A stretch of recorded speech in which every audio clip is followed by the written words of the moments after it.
नमस्कार विद्यार्थी मित्रांनो, स्वागत आहे तुमचं आपल्या यूट्यूब चॅनलवरती. विद्यार्थी मित्रांनो, तलाठी भरती संदर्भात डॉक्युमेंट व्हेरिफिकेशनच्या रिगार्डिंग अतिशय महत्त्वाच्या सूचना वेळोवेळी जिल्हाधिकारी कार्यालय यवतमाळ तसेच इतर जिल्ह्याच्याही अपडेट्स या ठिकाणी प्रसिद्ध झालेले आहेत. विद्यार्थी मित्रांनो, ज्या जिल्ह्यासाठी तुम्ही अप्लाय केलं असेल त्या जिल्ह्याची रेग्युलर वेबसाईट जी आहे ती तुम्ही चेक करायची आहे, जिल्हाधिकारी कार्यालयाची. ठीक आहे. तर विद्यार्थी मित्रांनो, डॉक्युमेंट व्हेरिफिकेशन संदर्भातच्या अपडेट या ठिकाणी प्रसिद्ध होत आहेत.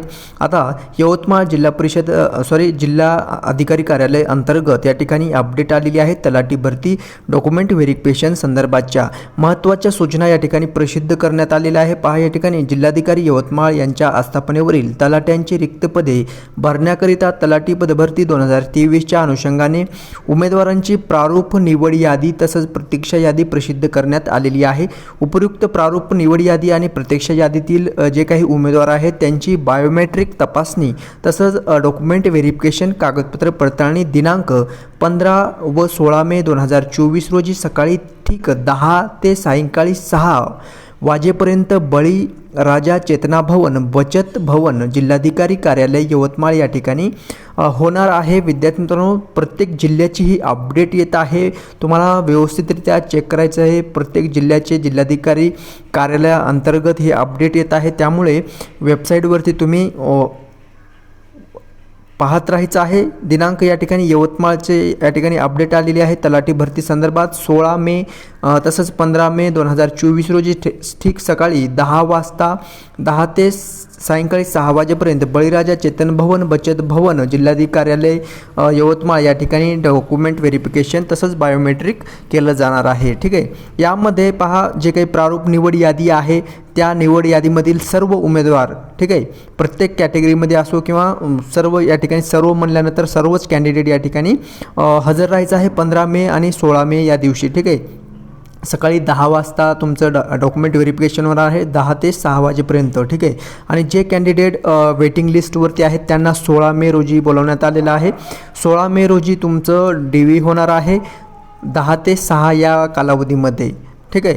तर नंतर जे अपडेट आहे जे डॉक्युमेंट व्हेरिफिकेशनला जातेवेळी तुम्हाला जे डॉक्युमेंट आवश्यक आहे त्या संदर्भात या ठिकाणी देण्यात आलेलं आहे. ज्यावेळेस तुम्ही DVसाठी जाल त्यावेळेस विद्यार्थी मित्रांनो, सोबत जाताना तुम्हाला जे काही डॉक्युमेंट आहेत त्यांच्या 2 प्रती साक्षांकित 2 प्रतींचा संच करायचा आहे आणि तो सोबत घेऊन जायचा आहे. मूळ जो काही संच आहे ओरिजिनल डॉक्युमेंटचं एक ठेवायचं आहे आणि 2 जे झेरॉक्स प्रती केलेल्या आहेत सेल्फ अटेस्टेड त्या सोबत घेऊन तुम्हाला ठीक 10 वाजता हजर राहायचं आहे डॉक्युमेंट व्हेरिफिकेशन करतेवेळी. ठीक आहे. त्यामध्ये विद्यार्थी मित्रांनो, तुम्हाला सोबत घेऊन जाताना अर्जाचा नमुना, प्रवेशपत्र, ऑनलाईन अर्ज केलेल्याचा जो काही सर्टिफिकेट आहे तो तुम्हाला सोबत घेऊन जावं लागेल आणि वयाचा पुरावा, शैक्षणिक अर्हता, एज्युकेशनल जे काही सर्टिफिकेट आहेत ते तुम्हाला सोबत घेऊन जावं लागेल आणि सामाजिकदृष्ट्या मागासवर्गीय असल्याचा पुरावा, जातीचे प्रमाणपत्र, जात वैधता, कास्ट व्हॅलिडिटी सर्टिफिकेट असो किंवा कास्ट सर्टिफिकेट असो, हे दोन्ही तुम्हाला सोबत घेऊन जावं लागणार आहे. तसंच अर्ज सादर करण्याच्या अंतिम दिनांकास वैध असलेले NCL, ठीक आहे, नॉन क्रिमिनल ज्या कॅटेगरीसाठी आवश्यक आहे असे सर्टिफिकेट तुम्हाला या ठिकाणी सोबत घेऊन जावं लागणार आहे. तसंच जर कॅन्डिडेट स्पोर्ट्स पर्सन असेल, मागासवर्गीय EWS कॅन्डिडेट असेल, खेळाडू असतील, दिव्यांग, माजी सैनिक, अनाथ, प्रकल्पग्रस्त, भूकंपग्रस्त, अंशकालीन पदवीधर असतील तर अशा पद्धतीचा तुमचा जो सर्टिफिकेट असेल तो तुम्हाला सोबत घेऊन जावं लागणार आहे. तसंच डोमिसाईल सर्टिफिकेट आहे. नावात जर तुमच्या एखाद्याचं नावात बदल असेल तर तो त्या संबंधित या ठिकाणी पुरावा असल्याचा तुम्हाला सर्टिफिकेट घेऊन सोबत जावं लागणार आहे. तसंच MSIT सर्टिफिकेट असेल, CCC सर्टिफिकेट असेल, इतरही काही सर्टिफिकेट तुम्ही कंप्लीट कोर्स केलेले असतील तर ते सर्टिफिकेट तुम्हाला या ठिकाणी घेऊन जावं लागणार आहे. ओके.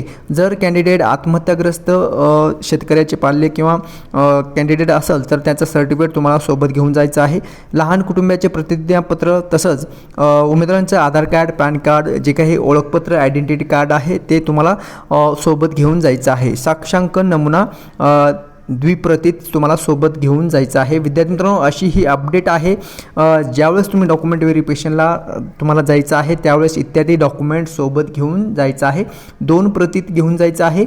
ओके. आणि ओरिजिनल तुमच्यासोबत घेऊन जायचं आहे, ठीक आहे.